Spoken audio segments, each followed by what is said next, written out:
y es todo un honor, una vez más, recibir aquí en Vista Digital a Carlos García Adanero, uno de los diputados más estrella.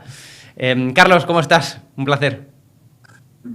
Muchas gracias. Bueno, lo de estrella. Hombre, por favor, vamos, uno de los diputados más conocidos, que haces una de las mejores intervenciones y vamos, que menos, ¿no? Que menos.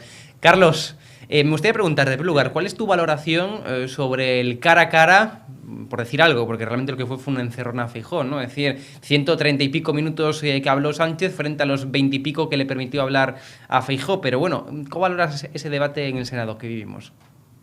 Bueno, en el momento que se aceptó el debate o que Sánchez aceptó, Sí, es porque Sánchez pensaba que iba a barrer claro. a Feijóo, ¿no? Que le iba a dejar en ridículo y tal. Y claro, yo creo que le ha salido rana, ¿no? Porque al final a Sánchez, en cuanto le dices cuatro verdades, pues lo que hace es intentar ir al tema personal o, bueno, desprestigiarte, etcétera, Sí, ¿no? Que lo intentó, pero claro, Feijóo al final, pues es una persona que tiene cuatro mayorías absolutas sí, sí. y que tiene una acreditada paso por gestión pública, ¿no? Y por lo tanto es muy complicado pues decir que es un inútil o que no sabe economía o que en ese sentido yo creo que Sánchez, bueno, podría haber hablado 5 horas, que sí es que da igual, y cuanto más hable yo creo que más le perjudica, ¿no? Y a mí la sensación que me dio es eso, que Sánchez está desesperado y que es evidente que ya no sabe muy bien que, salvo argumentos a la persona, pues poco más sabe decir.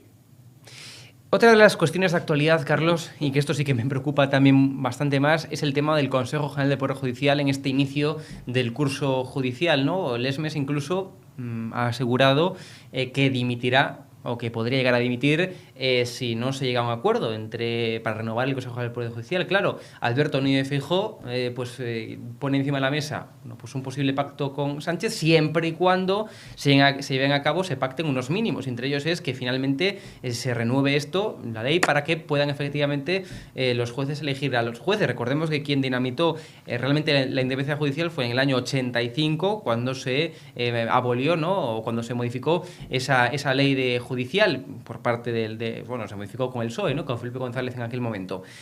¿Cómo ves esto? Desde luego es que llevamos años y más años sin renovar el Consejo del Poder Judicial. ¿Cuál es la solución, Carlos?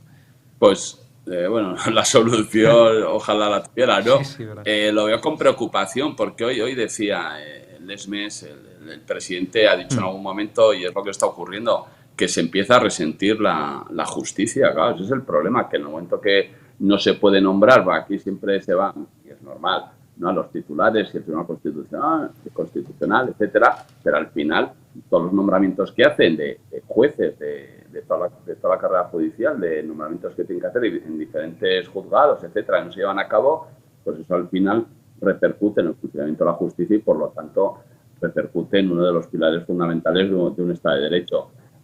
A partir de ahí, pues es que, bueno, pues Sánchez en este caso quiso chantajear, ¿no?, al Consejo General del Poder Judicial cuando les quitó, a través de la famosa ley, de la proposición de ley, las competencias para hacer estos nombramientos, y ahora le dice, bueno, y ahora te voy a dejar solo facultades para que nombres al Tribunal Constitucional porque a mí me conviene, porque quiero colocar porque dice, quiero colocar en el Tribunal Constitucional a dos personas para que así cambien la mayoría y todas estas leyes que me han recurrido, que se han aprobado en estos últimos años en el Congreso, cambien la mayoría del Tribunal Constitucional para que así corran buena suerte, ¿no? Y no la suerte que corrieron, por ejemplo, los estados de alarma. Lo cual es que yo creo que es que nos estamos acostumbrando a todo, pero si uno lo analiza o si uno lo ve desde fuera, pues es que es todo alucinante. Porque, claro, estamos hablando del presidente del Gobierno de España, estamos hablando del Ejecutivo, que tiene que tener respeto, desde luego, por el judicial, y también tiene que tener respeto por el Tribunal Constitucional. Y tú, Carlos, que eres, bueno, como diputado, ¿no?, parte del Poder Legislativo, lo que estamos viendo también es que cada día el Poder Legislativo está perdiendo funciones con un Ejecutivo que se basa única y simplemente en lanzar decretos. O sea, gobierna a base de decretos, algo que era inaudito. Es decir, normalmente el Poder Legislativo tenía la función de legislar, no de aprobar o no de decir que sí o que no a los decretos que emanan del Poder Ejecutivo. Los decretos han dejado de ser ya una medida excepcional de urgencia para convertirse en lo habitual de este gobierno, con lo cual palo el Poder Judicial y palo también el Poder Legislativo del cual tú formas parte. Sí, pero es verdad que ahí el gobierno, bueno, le resulta más cómodo el tema de los decretos y como tiene una mayoría parlamentaria que se lo permite, pues desde luego estás renunciando a tus propias funciones, ¿no? Porque al final no se producen debates muy serios de temas muy importantes. En la ley se aprueba el decreto, pues como se están aprobando últimamente, que todo el mundo, porque claro, si uno se ve las intervenciones, o sea, cuando los decretos estos que salen con pocos votos, los grupos que lo apoyan dicen no nos gusta el decreto, pensamos que estés equivocado, que habría que modificarlo, bla, bla, bla, bla, bla, pero lo vamos a aprobar. Y ¿por qué lo aprueban? Bueno, pues porque a cambio han sacado otras cosas para ellos mucho más suculentas, ¿no? Claro. Entonces les da bastante igual lo que diga el decreto si a cambio pues sacó pues todo lo que sabemos que ya han ido sacando los partidos que la apoyan, en especial, pues en este caso, tanto Bildu como Esquerra, ¿no?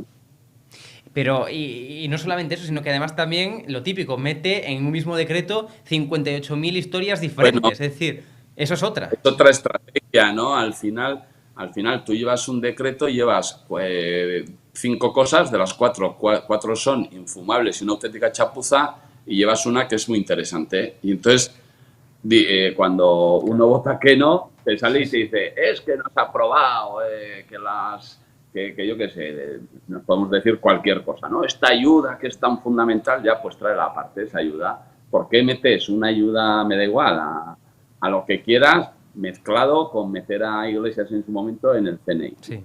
Pues no mezcles las cosas, claro. O sea, trae si quieres la ayuda aparte, que verás tú cómo sale con 350 votos, y esas chapuzas que quieres meter y toda la ideología que quieres meter, esta llévala en otro decreto que seguramente lo sacará, pero bueno, pero por lo menos los demás pues podrán votar lo que piensan, ¿no? Y eso es una estrategia que desde luego utiliza este gobierno con cosas absolutamente disparatadas que, bueno, si se recurriera al Constitucional, pues más de un decreto de esos, desde luego yo creo que sería declarado inconstitucional porque no tiene ni la urgencia que estima el propio tribunal, ¿no?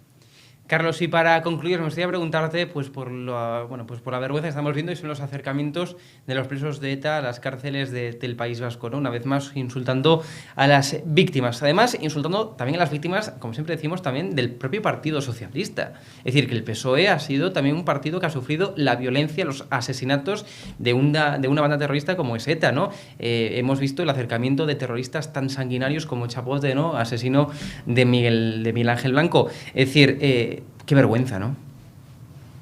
Bueno, sobre todo porque además en este momento estamos hablando de unas personas que no solo no han mostrado, aparte pues un asesinato es un asesinato, desde luego el asesinato nos conmovió mucho más porque fue el cebarte, ¿no? El tener a dos días una persona secuestrada, etcétera, eso es cebarse con la persona, pero desde luego, da igual, cualquier asesinato, los que se han cometido son todos una auténtica barbaridad.